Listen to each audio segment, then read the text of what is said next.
Hello, everyone, and welcome to Ohio State, the voice of college football. I'm your host, Garrison Gaddy, here with my friends Mike and Jeff from Junk on Bucks here for the Buckeye Brigade, everybody. Soon, Chris might be coming today. I know that B. Moses can't make it, but they'll be here next week, I'm sure. Maybe tonight, who knows. But, guys, there's a lot to talk about. Before we get going here, if you're watching on X, everyone, please come over here, join the community that we have.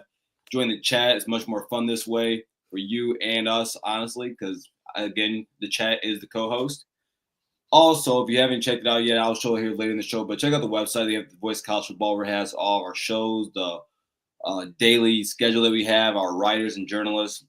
It's really cool. They're great articles that you can check out and share with the rest of the college football world, so go ahead and check that out, everyone. But, I didn't have necessarily an order of the way I wanted to go through this, but I thought it was only right that we start with Jim Knowles. I wouldn't say that I have been holding his hands through the fire like I would a Ryan Day, right? I wouldn't say it's that bad, but I have been someone who has been defending Jim Knowles against the pack. And I want to say, for whatever reasons why he wants to leave and all that, maybe it's more, the more money, maybe, all the things I've mentioned, about him wanting more money, and maybe it's because he wants to, be close home with a Philly boy. Even though, to be quite honest with you, I don't know what Philly really has to do with Happy Valley, but that's another discussion for another day. But as I read the article by Heather Dinich, and I'm sitting here thinking, dude, you sound like a whiny bitch. And you sound like someone who, you're mad about not getting a raise as soon as you wanted it, and then you also complaining about the price. So really, it doesn't even matter that when you got it, it's only because of the money. But then you're also talking about how your boyfriend Phil. I saw your post, Jug, about and talk about now it's because the fans are tough, but everyone knows that they come out. So is it real? I don't know what it is with Jim Knowles, and so it comes off kind of just whiny to me. It comes off as if I'm being quite honest with you, comes off kind of spoiled in a way. Man, what do you guys think about it? Go ahead, Jack. So, I poke a little bit. I don't always feel 100% how I'm like, when there's an issue like this, I'll generally, get in on somebody a little harder than I feel, but I legitimately feel very negative feelings towards Jim Knowles. Like I really do. And I'll tell you why, because I think what you're getting at there, Garrison, is it comes off as incredibly entitled. There is nobody else on this staff that was bothering Day and for an extension before the end of the season. Like nobody else was doing this. What makes you feel so special? And this is a guy who had just signed, he just re-upped his deal. And then in that quote in the article with Dinich, he says, I didn't want it. Nobody wanted to be distracted by it right after we won the national championship. Jim, what do you think is more distracting? Right after or before when you're getting ready to play a national championship? Like, what's more distracting? You bringing this to the table as we're preparing to win a national championship, or after? Like, that's just baloney, man. Come on now. Yeah. And then the thing that really set me over the edge, and I know this is just kind of totally off the beaten path, but his lack of self-awareness and how he's handled this really showed when I saw that he called James Franklin at 5 a.m. Like, that is so unself-aware. 5:06. Bro, if somebody calls at 5 a.m, that's my parents are in an emergency or my kids got arrested. Like, you don't call at 5 a.m. to talk business. And if it was anybody but Jim Knowles asking for a job, James Franklin would have told him to pound salt, whoever's on the line. Yes. But he's just a lack of self-awareness is all the way around, man. All the way around. Yeah. So my take on Jim Knowles is it explains a lot, right? And to be honest, let's go back to Denzel Burke's interview when he sat there and said, man, at the, getting close to the end of the game, we're letting Notre Dame come back in this thing. He felt like Jim Knowles was about to purposely mess the game up for them. You're talking about the players feeling this, and now it explains exactly why. Because he's more worried about a contract than the players. The whole message throughout the entire coaching staff was to focus on nothing but the players. They weren't even recruiting. This guy, Keenan Bailey, had to tell Max Clare, hey, it's going to have to be on the off night. I can't go out there and recruit you. So if everybody else is okay with this standing ground rule, why are you supposed to be the head coach of the defense? Shouldn't you be leading the charge in that? Why are you not leading the charge? Why are you being a defector? And to be honest, this backs up all of the arguments that everybody has been saying about Jim Knowles, about how he's not able to take criticism. And here's the thing. You had the best defense not because of all of what you did. It was because other NFL minds pushed you to be better. So now you ran from that. So what does this say? Soft batch cookies, man. Thank goodness that this is not around my program anymore or whatever, because that's what Jim Knowles was pushing into our players. I'm sorry, but that mentality, you take on the mentality of your coach. And I'm so glad that we, as Ohio State, don't have to deal with it. Good riddance. Congratulations, Penn State. We wasn't even thinking about this dude till this article came out. I'm like, we've been talking about nothing but Matt P. And then this comes out. I want to read this to you guys from the article. But where I just put it, here it is. So this is funny. So said Knowles said in 2024 season that Ohio State was the toughest environment he had ever been a part of. There was finger pointing at the defense after the 32-31 October 12th loss out of Oregon, and it was grueling piecing the team back together after his fourth straight loss to rival Michigan in November, but that's not why he left. I don't think it did, Knowles said, referring to the pressure of coaching at Ohio State and if it affected his decision. I mean, if I'm honest with myself, I don't think it did. You become accustomed to it. It didn't keep me up at nights or anything like that. I don't know, man. Well, when I read this, like you said, it's like entitled. And then right here, you says, there's finger pointing at the defense. Well, like let's be quite honest here. I've always said that when I look through like C.J. Stroud's career, and mind you, Jim Knowles was not there in 2021, but whenever I look at C.J. Stroud's career at Ohio State, and and I'm not saying this is fact, this is just my opinion. I tell people, I don't think there's a loss at Ohio State and C.J. Stroud's tenure that I can blame on C.J. Stroud. I don't think there's a game I can point to. If I point to anything, I'm pointing to the defense. And so then you go into 2022, which, mind you, the defense in 2022 as a whole was better than 2021. But everyone knew the Achilles heel, though, Ohio State defense in 22 was big plays. And that was your defense, Jim Knowles. And so, and let's be quite honest here. Let's just put it out there. That's we're a few big plays away from a lot of people talking differently about Ryan Day.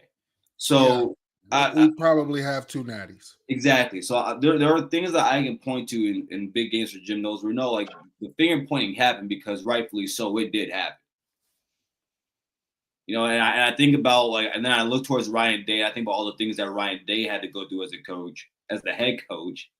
The younger, less tenured coach of Jim Knowles, the guy who was had to deal with his family, like having problems, deal with all that. But he's able to take it, but he's not. And I just check this out. Let's check this out. Let me ask you guys. Okay, yes, the fan base. We was obviously talking about the defense, but whose voice was louder after the Ohio State Oregon game? Whose voice was the loudest on the college football stage talking about that defense? Ryan Day. No, it wasn't. You said at the end. At the end, after the game, it was Nick Saban. It was Nick Saban. Nick Saban dogged his defense. So here's my thing. It wasn't about Ohio State fans. You could call us casuals or whatever. Nick Saban said that your defense was inept. Now you're basically saying that, I can't even take criticism from the GOAT? Come on, man. Like you said, this shows who Jim Knowles really is. He's just making excuses, man. To be honest, I'm just glad that it is far away from our program now. I think I didn't think that I was going to be saying stuff like this because I did appreciate, some of what Knowles did because our defense, it wasn't a dumpster fire. And yes, he did help bring it up a bit or whatever. But to have someone and he talked about, I'm from Philly. We threw snowballs at Santa Claus and stuff, bro. I'm sorry. This is the Midwest, bro. Obviously, I don't want to hear nobody ever talking about, I'm from Philly ever again because you can't handle the Midwest. Go ahead, Chuck. This dude's soft as shit, man. He says, I'm from Philly. It is.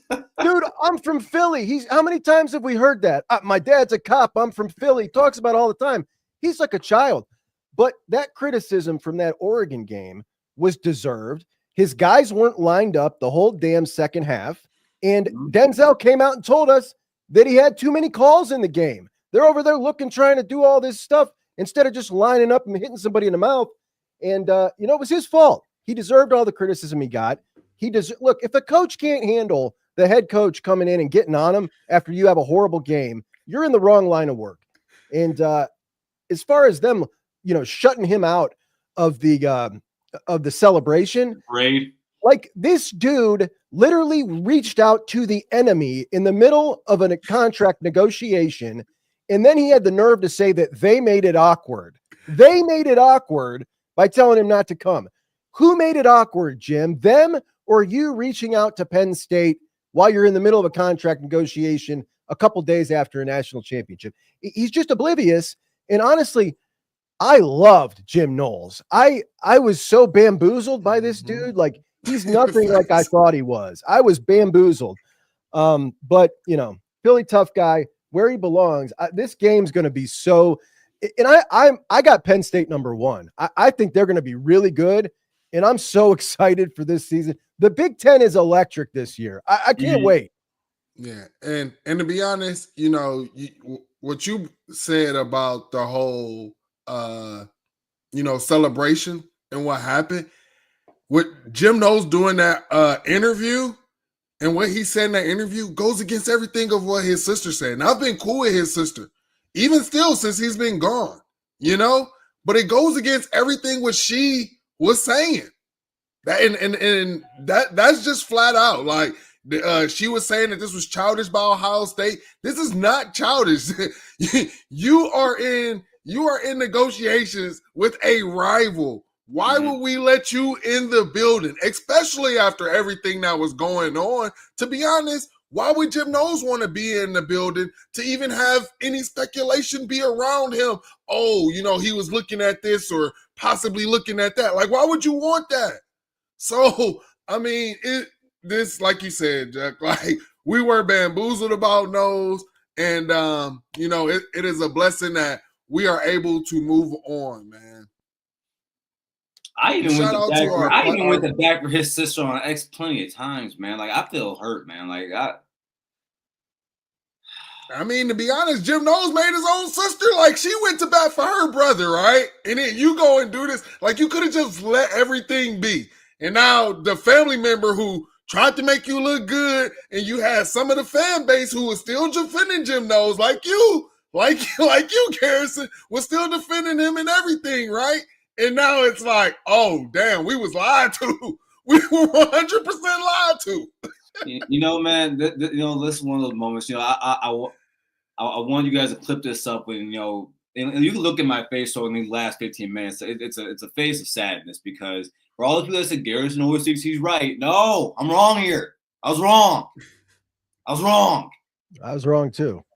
Like, I damn near want to cry, man. This shit's sick. Because I said, listen, Jim Knowles, if you give me this championship, I don't give a damn what you do after this. Mm-hmm. I say you can do anything. I will love you the same way I love Mark D'Antonio for what he did in 2002. I will hold you to that. But Mark D'Antonio, he didn't fake the funk. You know. But what are you gonna do? That's that. It's over now, and then he's gonna have his chance to come into Columbus, Ohio, and get listen. I think we're gonna win that game. I'm not worried about that right now, but we can move on here. So I did want to get to some recruiting here. Ohio State, we landed KDW a few days ago. Huge pickup. I personally didn't think we were going to get him. Even at the last hour when I saw from an Oregon message board that, it looked like it was going to be Ohio State. I was like, I don't know, man. And truth be told, I was probably doing that to curve my own thoughts of like Brian Hartline getting all the receivers, right? And then it happens. And I'm in shock. I'm laughing. I was actually on Johnny Olden's show when it happened. I was just laughing, smiling. I almost bought some champagne. And then, we had Sincere Johnson, Cleveland guy, breaks out his top 3. I'm really not worried about that recruitment. I think that's in the bag. And then, I see Jugg's post.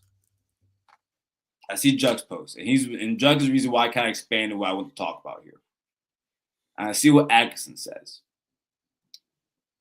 about Ohio State being in the league. And I'm like, James Laird Nice won't do it. Can he do it? And so I wanted to come to you guys. Mike, you are from Cleveland. You are a Cleveland man. Jock, you have your ear to the ground. Is James Laird Nice going to pull off Sincere Johnson and Ty Atkinson? I hope so, man. I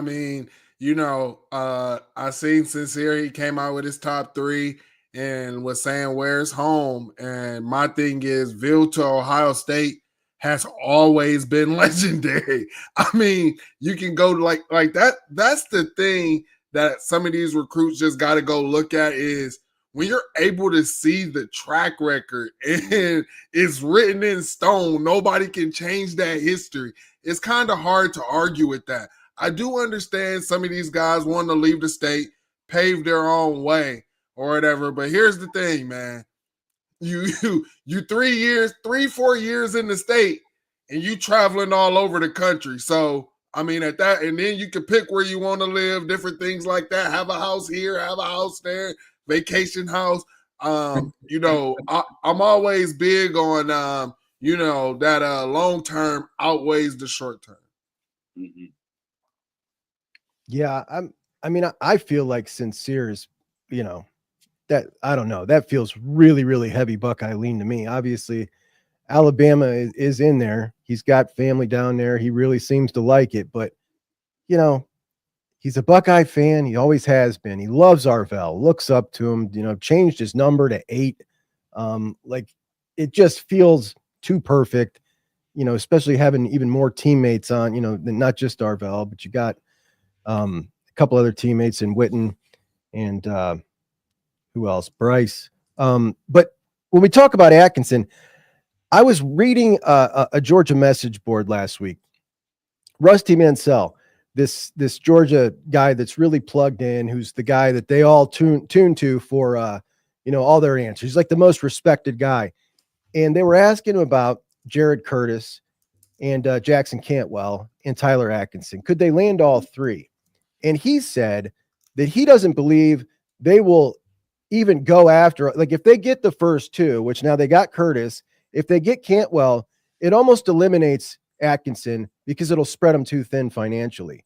And we know that Atkinson's Ohio State and Georgia right now, in my opinion, at the top. I think Clemson's 3rd. And if they end up getting Jackson Cantwell, and that decision's coming soon, I think we are in the pole position here for Atkinson. And I'm not betting against Laurinaitis when he's all in. And I think Atkinson, as much as we all love Petty, like Atkinson is just even one more notch up when it comes to speed and dynamic. And I feel like James is probably like, I'm all systems go on this. Like, it just feels right. I loved listening to him say that today. Man, it would just be amazing because I just think that's a guy you can build your defense around. I mean, he's just so amazing. Facts. And to be honest, I think that's the biggest selling point for Matt P, right? Like how multiple you can be. James Laurinaitis, when he said, we're getting Matt P, the first person that he thought about was CJ Hicks. I know, Junkie, you hate that I bring that up, but it's just the way because, James Laurinaitis knows that Matt P can go ahead and put a defense out that allows guys to be versatile with their skill set.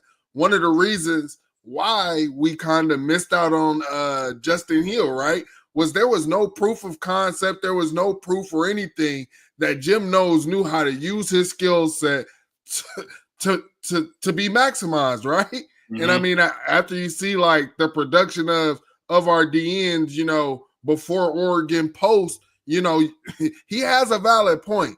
So I'm glad with the Matt P hire. And also we talk about James Laurinaitis, but a lot of these recruits are bringing up Matt P as well and what he's doing. So shout out to him. And that it just makes me more and more excited about this defense and about the future of this team as well, man. But I mean, to be honest, you talk about like you get Atkinson, you get Sincere.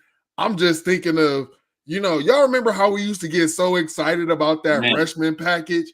Yeah. And now I call it a crash dummy package. Like we could possibly have like a crash dummy package where you kind of had that freshman and then you got some freaky athletic linebackers as well. Yeah, I'm really excited about what this team can be. And now we're finally getting that linebacker up to Ohio State standard. Before we continue, I want to give a shout out to Doreen, our longest tenured member here, a month now. So thank you, Doreen. We truly appreciate you here. And thank you, Doreen, for showing up for work today to be able to monitor or moderate the chat today. I appreciate you because you recorded last week. So yeah, we're just making sure we're keeping track here. And by the way, I just got a text from. I gotta read this. I got a text from TJ. It's a screenshot, and all I read on it was Michigan's Regents and something. And so, yes, I'll read that. I gotta read that in a little bit, but but just is it breaking news? No, but no. Well, I can't even read it right now. I think it has something to do. Oh no, I'm not reading that on here. Okay, well then don't. We'll talk about that off air. No, because I don't want people getting political in here. It's a whole. Like I said, it's all political reasons. It's about Ono. Oh yeah. We don't need to go. Yeah, we don't need that in here.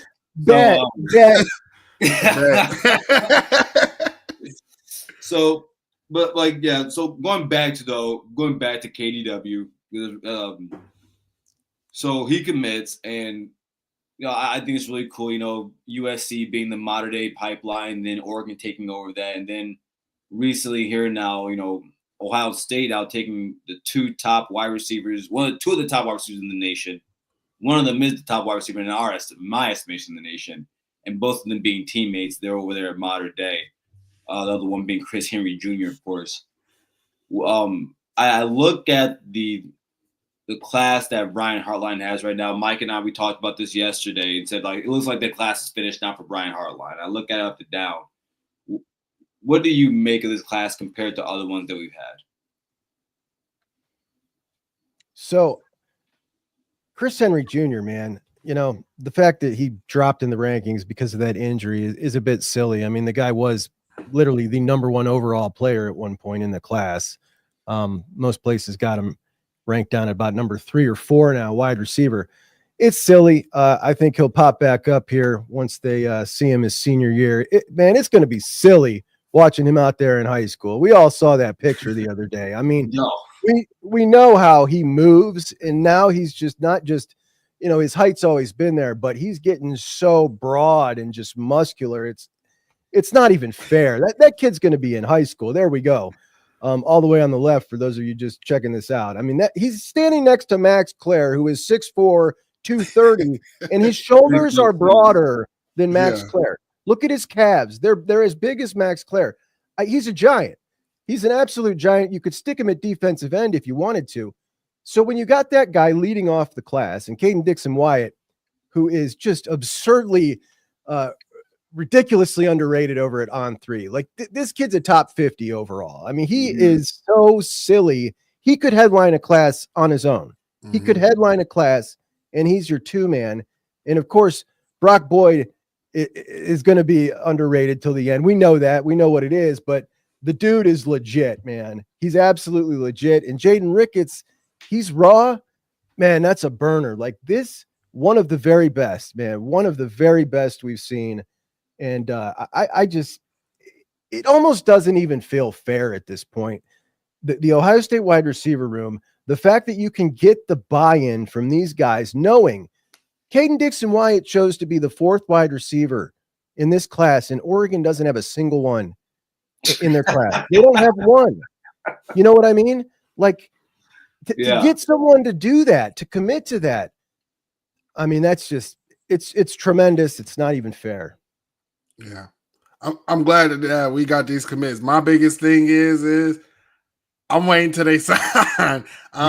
You know, we've had guys, you know, seem like hard leans to us in the beginning, or, you know, silently committed or whatever from modern day. And then they back off the last minute, end up probably staying out on the West Coast, right? I think that what's different is if you can actually get two guys, you know, pull two guys out of modern day, that breaks that. We've been trying to get in there for a very long time, man. And I think if you do that, it kind of puts, you know, the West Coast on notice. Like Chuck was saying,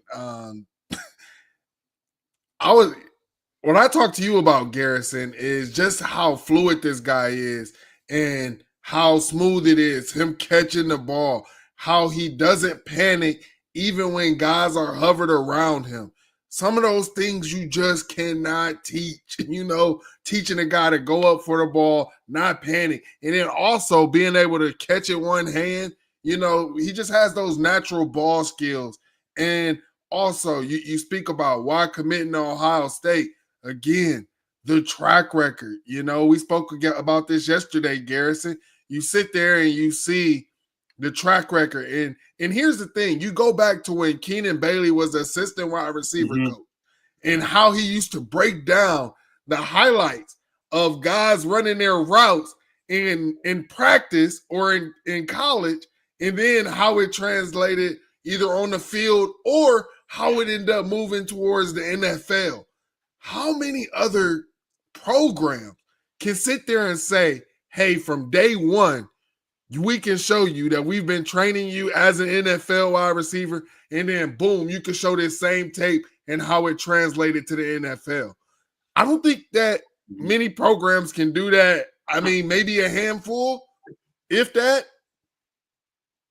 I agree with you, and we talked about this yesterday, Chuck, and you know, we look at Boyd, right, and that's a recruit who has first of all, he's very athletic, has a lot of speed, track kid, quit track after his freshman year, running low 22s. That's very fast, and he could go to TCU and play early.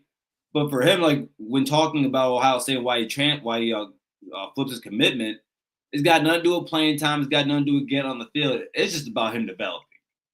Mm-hmm. And as Coach Dirk said, put it out for you. The day before KW committed, man. There's only one place to go. Now everyone can't go. Listen, man. It's like going to Cedar Point. Everyone can't get on this ride. You gotta be a certain height, and to be a wide receiver for Brian Hartline, he's got to choose you. It just is what it is. But I'm very impressed by it. I mean, top to bottom, I think that the class as a whole, as like in general, is really good. Of course, you can't overlook Tyler Bowen and what he's done with the recruiting on the offensive line for Ohio State. I'm still amazed by him. As of right now, he's kind of like my coach of the off season so far, only because I had no idea what to expect from him. That is honestly why. And I think that he has exceeded my expectations. So, yeah. Any other thoughts on that, guys, on recruiting? On recruiting, man, I mean, I feel like I'm not worried about anybody on the staff recruiting, man, other than that. It's just, I'm going to Don't say keep his name. saying it, Don't say- man. don't say I'm his going to name. keep saying it. We could build something so nasty at Ohio State. We just missing that one infinity stone, and that's the D-line, man, recruiting, man. I Ageism, Mike. bro, that's the Ageism is not the way one to go. infinity stone that we are missing, bro. All of the coaches are recruiting at an 8 or a 10. If we could get that out of the D-line, bro, we could be building something. They could be building something very, very nasty, bro. Juck. I think to your Tyler Bowen point, G, like I think that this guy is he really is going to make Ohio State offensive line recruiting look like the rest of the program. And I think he's just a force of nature, man. He's a different type of dude. You could feel the energy from the first 2 weeks. He started talking to all the recruits, and they started talking about contact with him like 3 weeks in, and it was just different. It was immediately different. And alarm bells start going off. We're about to see something different, and boom. Now you got Hartline with his class locked in, and sure, he'll spend some time on 27, but he is helping with Felix Ojo. He's got time on his hands to help these other offensive guys. Will he help Larry? But man, I'm so in with Mike here. It's so frustrating, man, because it is something, honestly, the momentum we're on right now in the talent, in the way that we're recruiting, feels to me to be the best we've ever seen in my lifetime. And you could have it all. You could have it all. I don't know why there wasn't some kind of supplementation plan like there was with the 3 defensive line coaches three offensive line coaches to assist on the D line to re-rejuvenate, some energy into that. I was taking it easy because most of the targets, they're still on they're still out there. They haven't committed yet, but now we just saw 2 go off the board over the weekend, and Derek Coleman-Brusa and Cam Brooks to Cal and Washington, of all places. Like, you can't lose to Cal and Washington. And now it's like I'm worried. Cal has a beautiful campus, by the way. And now it's like, okay, all right, now I can't say that anymore. Luke Waffle, who I thought the Bucks were, trending for. It is Cal Berkeley. Yeah, right. He's backed off a little bit, and it looks like the waters have muddied a little more for him, as now Texas and Miami are in on his list. To me, he's him and Carter Meadows are the number 1 and 2 dudes on the edge. But it's just, you can't do what you did last year, which is, miss, drop down the board, miss, drop down the board, miss, drop down the board. It's just, you look at last year, you look at the year before, where you get Edric, but you damn near lost him, man, at 5 minutes to decision. And then you backfill, the rest of the class with Kirks and Mensah, who Kirks, he might have a little something, but the point is, it's not Ohio State caliber. It's just not right now, in my opinion. When we look at the rest of the class, the class is several years now, just like Mike said, it's not matching. It's just not matching. And maybe you can call us spoiled because of what Larry gave us for so long, but it's clear there is a trend, and the trend is down. That's fair.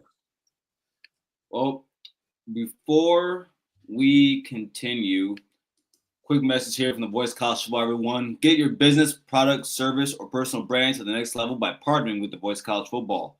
Let's discuss how you also can reach your target market. Check out the experience of one of our current partners being Winning Agency, posted here on the screen. We are here to deliver for you. Contact us at sponsorships@bocfb.com. Again, that's sponsorships@bocfb.com today. Before we continue, because you guys are leading me into something I wanted to ask, and talking about just just kind of like one infinity stone leaving, right? And that's the defensive line recruiting. You said, Mike, and in Juck, you're adding on to that sentiment, talking about what this could be. And I look at it, and I told people, me personally, I'm 32. I've been watching Ohio State football as it actually known was going on since 2001. So I was about second grade, and I said like I've had the luxury of living through the golden age of Ohio State football, and I've gotten to a point where I'm looking at it now, and I'm like, how much better could it get? Where do you think Ryan Day is trying to lead this program into? Because we already know he's not trying to leave anytime soon. He has made it his goal, not just his goal, but he's trying to get that second national championship. But if he can, he wants more. He said he wants more. I want more of those things. That's what he said. Of course, things being trophies and the coach's trophy. And I look at the you look at the legacy that Ryan Day is on at the age he's at. I mean, same age as what Kirby Smart was. You gotta get that second national championship. But even Kirby Smart doesn't have your win percentage. There's other things that Ryan Day does well. So that's my question to you guys. What do you think Day is trying to lead the program right now? I guess I guess Ross Bjork also has something to do with this because he also has his own vision of Ohio State also. But yeah. I mean, honestly, I think what Ryan Day noticed was when Nick Saban left, there was an opportunity, right? I honestly believe that. I believe Ryan Day sees an opportunity to where, hey, maybe I can, go ahead and fill that void that Nick Saban has. We heard when he's had a chance, he's picked Nick Saban's brain and been in his ear about how to sustain a program, how to win back-to-back natties or, to win natties. He went ahead and brought a defensive coordinator in as one of the reasons because he's won multiple championships. I think Day, what he wants is he wants to go ahead and leave Ohio State better than he found it. And I believe that that's what every coach has done since Jim Tressel. Jim Tressel left Ohio State better than he found it after taking over. Urban Meyer, same thing. And Ryan Day is trying to do that, and I think excel. And also, I like what Ryan Day is doing because we all said in 2014 to 2015, we saw a different Urban Meyer after we won the national championship, one that was complacent. I don't think that we're seeing that from Ryan Day. Honestly, it feels like this national championship has fueled him and made him even more hungry and rejuvenated. I'll add to Mike's point, and I'll throw John Cooper on there too, who took over when the program wasn't great and left it in better shape for Tress. But yeah, I think that Ryan is the fact that he is confident enough to even come out and utter the words in the first, what he said it a week after winning a national championship, talking about number 2, winning multiple. I mean, generally in that position, you would, want to tamp down expectations and have everybody enjoy what we just did. He was already talking about the next one, which really shows his confidence, his belief, and his fire. We all know the program intimately. We know how well it's set up for success. And I think we've all believed that once this dude kicked in the door, finally, it was going to be set up for a potential run. And now we're looking at square in the face. There is an opportunity here for this guy to cement himself as one of the best in the last 25 years. If he can get himself another one. And to be honest, the format is such that he's going to have a shot in the playoffs every year to get hot. And with the depth, with the fact that guys want to stay here all the time, and we see the lack of defection when we look at other big time programs, it's just all signs point to, I think he's going to be able to get another one of these in the next 5 years, if not sooner. And if he does, I mean, he will be, and he wants to be the first head coach since Woody Hayes to win multiple national championships. Like, the fact that he's saying that kind of stuff gives me so much hope that he has that kind of confidence. I mean, I'm so impressed by him, man. I really am. Well, before we continue, real quick, shout out to Blue Wolverine for sending out 10 memberships here at the Voice College Hall. The recipients are Home Clean Mike, Ash Rock, James Williams. Now on here, I think this is Chinese, and I can't read Chinese, so regardless, thank you for giving one of them Blue Wolverine. Philly fan, Kinetic 615, Matthew Miller, AZ Buckeye, CW2, and where goes one who's actually Navy. Super forward to see you, my brother. But yeah, thank you for that Blue Wolverine. Truly appreciate your family of the show. So we all know a few good Wolverines. We all know. We got some good rivalry buddies on the other side for sure. Blue Wolverine, one of them, man. And also, this guy was trying to pick on Blue Wolverine the other day, and then I realized like I had the guy muted. I think Blue Wolverine blocked him or whatever. But I was like, how are you upset with Blue Wolverine or have any type of beef with Blue Wolverine? He always been cool. I don't know. I don't know how to beef with him. And then shout out to Buckeyes Battle Cry. This is Robin with the 499. Jim Knowles had no intentions on staying at Ohio State as soon as the confetti dropped. You know what? And this is what I like about this. I would rather he had just came out and said that. I would rather you just come out and say that, man. Than take us through that rigmarole of reasons why.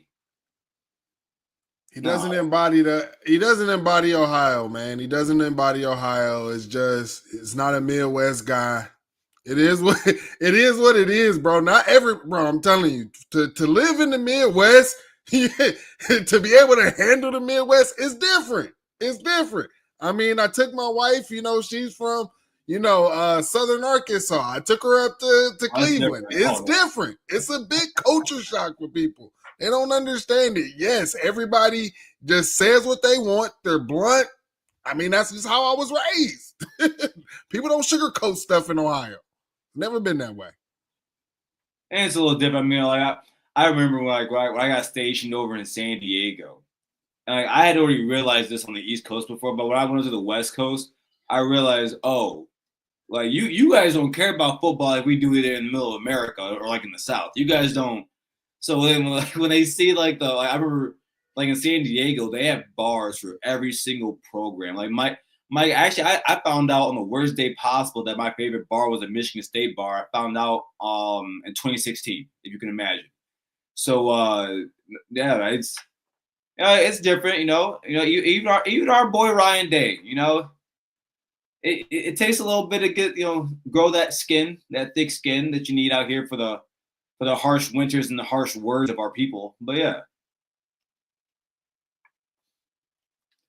Let me see. So also, and that's where we can spend the last 15 minutes or so minutes here. Because this guys, I think we all love Buckeyes football, but we love the sport also. So when news happens around the sport, no matter who gives it, whether that be Pete Thamel, Mike, Juck, or me, no matter who they're affiliated to, who they're a fan of, we should be bringing the news to the people of college football and everybody. Sharon Moore got suspended again. Michigan is in a hellhole. Now, am I going to be the one to sit here and tell you that they're going to have some hammer dropped to them? No. I will be consistent and say that I don't think there's a hammer, but I don't think it's the hammer they thought was coming. And this is where I want to lead you, or not lead you guys, but give you guys a little bit of how I feel about this at the end of it all. I tweeted out not too long ago that I don't think Michigan fans understand the situation that their program is actually in right now. And I say, that show cause, as much as I don't believe, as much as I think he's not going to get it, I told Mike yesterday, Chuck, that I saw what the other coaches got and that let them get show causes. And I thought to myself, well, what's keeping Sherrone Moore away from getting one then? If he's a repeat offender, if it's a level 1 offense, what he did is deleting the test. Technically, what you have done is worse than the coaches to the ladder. And then your university goes out and suspends you when you didn't have to. And I was listening to Crane and Co today, and they all agreed Ohio State would never do something like this. We would never punish ourselves. We've been crying that we're innocent, or or even the way of doing that, right? The third or fourth week of the college football season. So I look at that and I said, I don't think Michigan fans understand that, let's say, because you can't get a show cause when you're in the current season, correct? Let's say he gets one next year. My friends, I'm here to tell you that essentially means Sean Moore's done. I don't even think Ohio State would let a coach get a show cause and then wait a full season for them to come back. But again, I don't know if that's going to happen. Maybe it won't. But he's suspended for 2 games, and the NCAA doesn't have to accept it. What's your guys' take on the whole fiasco since that's been going on for the last few years, and what's happened recently, of course? Go ahead, Jet. I mean, when it comes to the news this week, I mean, it's just silly. I described it to like preemptively grounding myself Monday through Friday so my dad will let me go out on Saturday night, which is stuff I actually used to try when I was a kid. But the fact that they picked the games, I explained this to my wife who doesn't follow college football, and she laughs so hard about it, which is always a good barometer, explaining these things to someone who doesn't follow college football, because it is so bizarre. What do you mean they punish themselves? What do you mean they pick the games? It's just kind of wild. But when we look at Harbaugh, when they, self-imposed the 3 games on him, the NCAA's penalty was way more. So I assume it'll be similar with Moore. Now, like Garrison said, it is a repeat offender. I do think that there is a clause where they have to charge him as a repeat offender. If I'm not mistaken, they have to all right, we're going to charge him as a repeat offender. It has to be intentional, not just that he has multiple offenses. So it's automatically like that. And I do think the fact that, this is over the deleted messages. I don't know how that goes on their scale of how naughty you were versus what Minter did. I don't know what they judge as worse, because in my estimation, what Minter did was, I don't know, it was pretty innocuous, if I'm telling the truth. To me, it's about the totality of everything that came out of there in Harbaugh. And just like they said, he promoted an environment of non-compliance, and it seems like each one of them just did whatever the hell they wanted to do. They didn't care about anything. And I wish that we would see the people who are actually involved in this nonsense be the ones that get punished. And we're not going to see that. But Sharon Moore was certainly the one that was involved. And now multiple times. And he's a multiple-time suspended coach, as a coordinator, now as a head coach.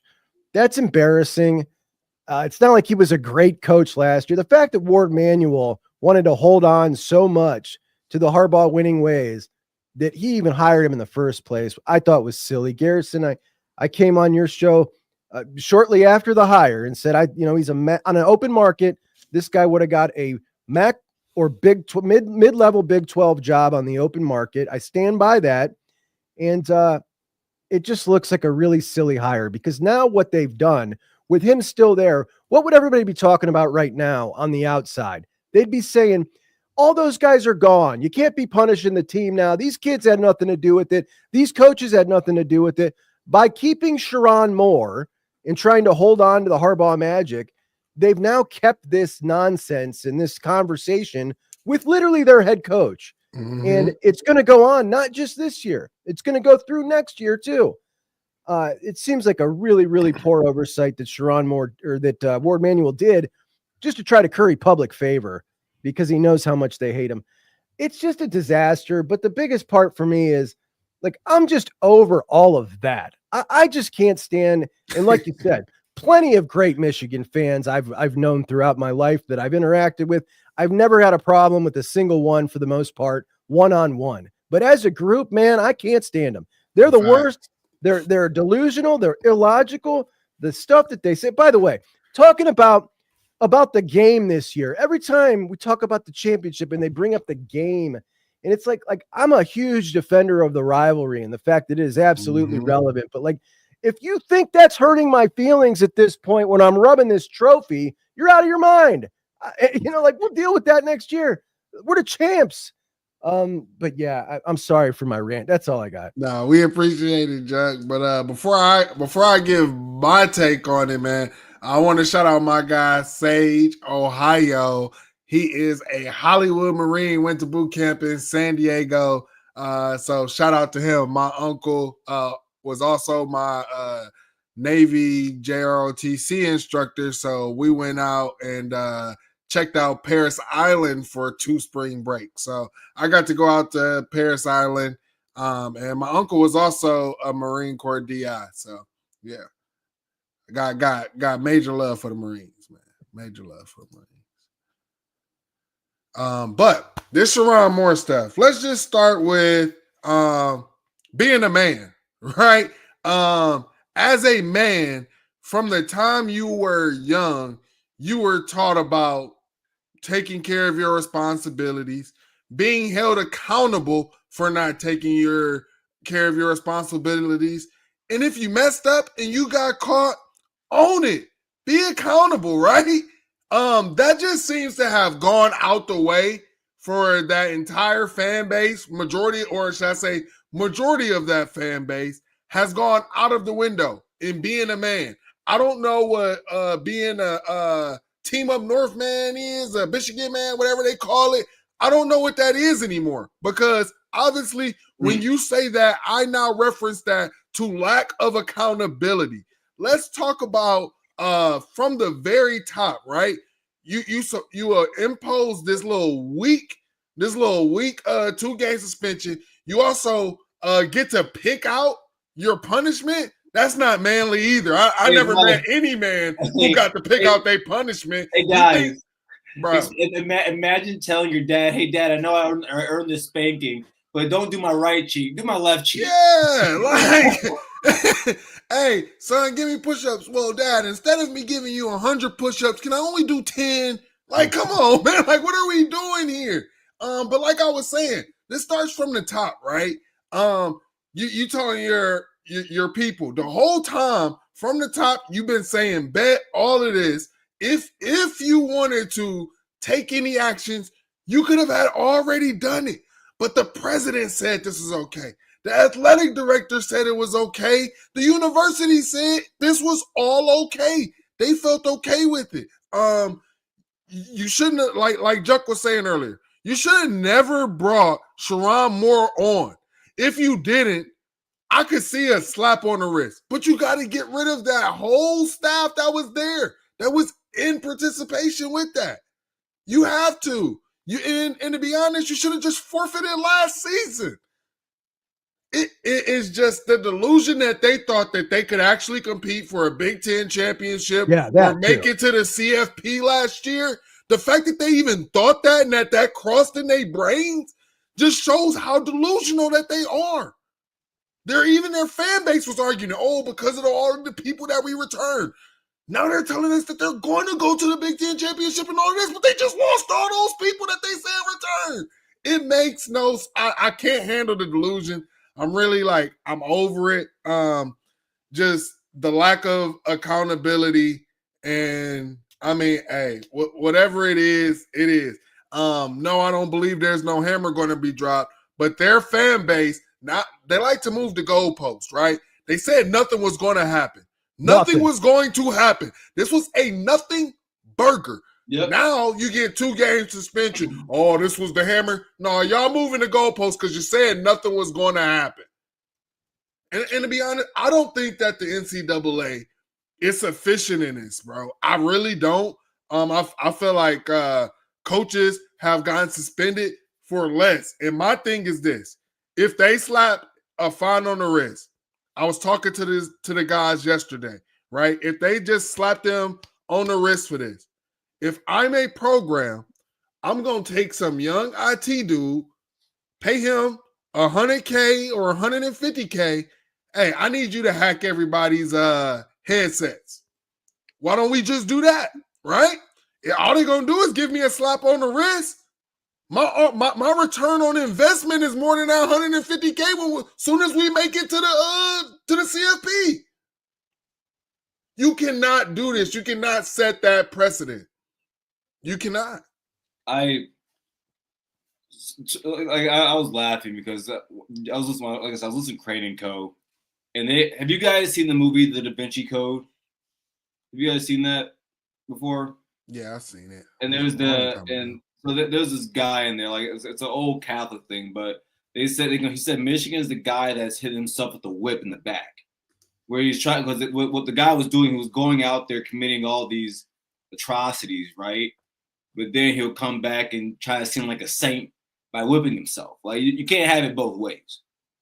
And but Mike, you brought up something about the Michigan man thing, and we talked about this briefly. And Chuck, I listened to Steve Deese today. And it's funny because I sometimes I feel as though as someone who's actually from the state of Michigan, as I think most Michigan fans are, but I try to remind them a Michigan man is not a fan of the University of Michigan. A Michigan man is someone who actually either played at a sport there or you graduate from the institution. So I laugh when I see a bunch of fans, but also like guys like maybe Steve Deese went to Michigan, but he's more of a fanboy. And I see what he says about being friends with Connor Stallions. You got guys like Isaiah Hole being friends with Connor Stallions. You got all these guys doing that. And then I listen to someone like an actual Michigan man. I listen to Rich Eisen.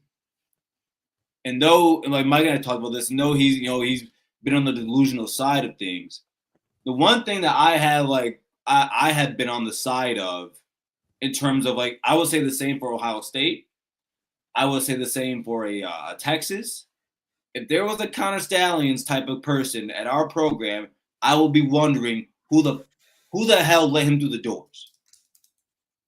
And that's what Rich Eisen, he's always said that, and in the good graces I try to keep these Michigan fans. I've said before that a guy like Connor Stallions has no reason being involved with the University of Michigan at all. And so I look at that. I think it's hilarious because I would love to talk to all these what's the word today? Grifters, all these Michigan Wolverine grifters and like that try to hold on to things. And I get it. Like the last 4 years, you can have that. But I think it gets kind of weird sometimes when I see them outside of guys like Rich Eisen, who hold Connor Stallions up to this almost like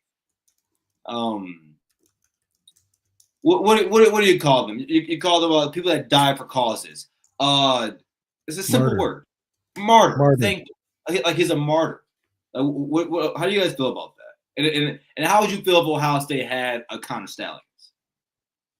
It's the thing that, and again, I'm referenced back to the original show I did with you. We taught, something that bothers me so much, and I don't think that any of this would have I feel so much animosity towards that fan base because of the way they embrace that guy. Yes. Because it just makes no sense to me. You say he didn't do anything, but then you call him a legend. Well, he's the guy that brought all this on you. He's the guy that brought all this crap on your program. And I just can't understand it. I can't square it logically. And it bothers me. I can't help it. It just bothers me. But we got absolutely. I would feel the same way Eisen feels. I would feel so angry at the people that brought this moron in. I would feel so angry if other Ohio State fans were celebrating him. And, people can call that disingenuous or whatever. I don't pull any punches, man. I say it how it is. Yep, I'm a homer, but I also rip on Ohio State when they're wrong. And I can tell you straight up, there are people who look back at Tackgate, and back then, those dudes were ostracized, man. If it happened today, not the same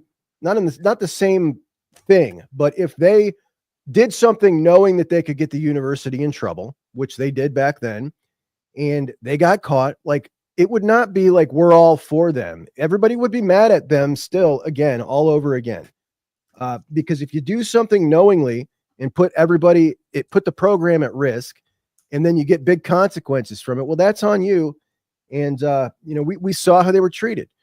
People still don't talk about TP with a whole lot of fondness, as much as he deserves for the kind of player he was. And I think that has a lot to do with it. And I think that sucks. But, at the same time, we've seen how it's handled at Ohio State. If you put the program at jeopardy, then you're kind of ostracized. I'm sorry, Mike, real quick. Just real quick, tag on to that. Because Mike and I talked about that, man. I've said this plenty of times out of jest, but I truly mean this when I say, like, I don't think Michigan fans know how to go through their program being in trouble, whereas like us Buckeye fans, like I said to Mike yesterday, it's par for the course. I've seen, like, in my lifetime, I've seen 2 of my 3 head coaches get in trouble. Our greatest coach ever in terms of his history, Woody Hayes, got in trouble. If you told me that next week, Brian Hartline, but Ryan Day went and I don't know, did something illegally recruiting, I would say, he's an Ohio State Buckeye. He's an Ohio State coach. It happens. I think that they've held on this high and mighty standard for so long that now that this has happened, you realize you can't do that. I'm sorry, Mike. Nah, you good. I mean, my whole thing is I mean, we can admit to the stuff, right? We admitted to the whole tattoo gate and everything. I mean, but my thing is like what? I mean, and I know that the Team Up North fans, they still try to bring that up as it's something. Okay, so you're against NIL. It's just easier for you to just say that, which was ruled unconstitutional. So what happened to those players and Jim Tressel was really ruled unconstitutional, but y'all still bringing it up. I mean, at this point, there's no reason to really talk to their fans about it.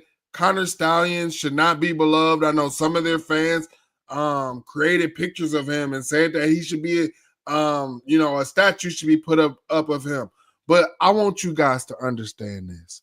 Like I said to you, Garrison, yesterday, is this fan base, the whole state up north, that whole state before 2021 had nothing football-wise. The Lions, trash.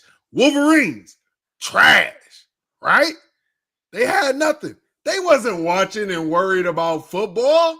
So, no, Mike, I tell people all the time, the powerhouse football programs in the state of Michigan are Grand Valley State and Ferris State. Bro, they did not. And to be honest, I've seen where some of their fans, they're Michigan State fans, and now they ain't jumped on the Wolverine bandwagon. So I mean, like let's be 100% honest about that state.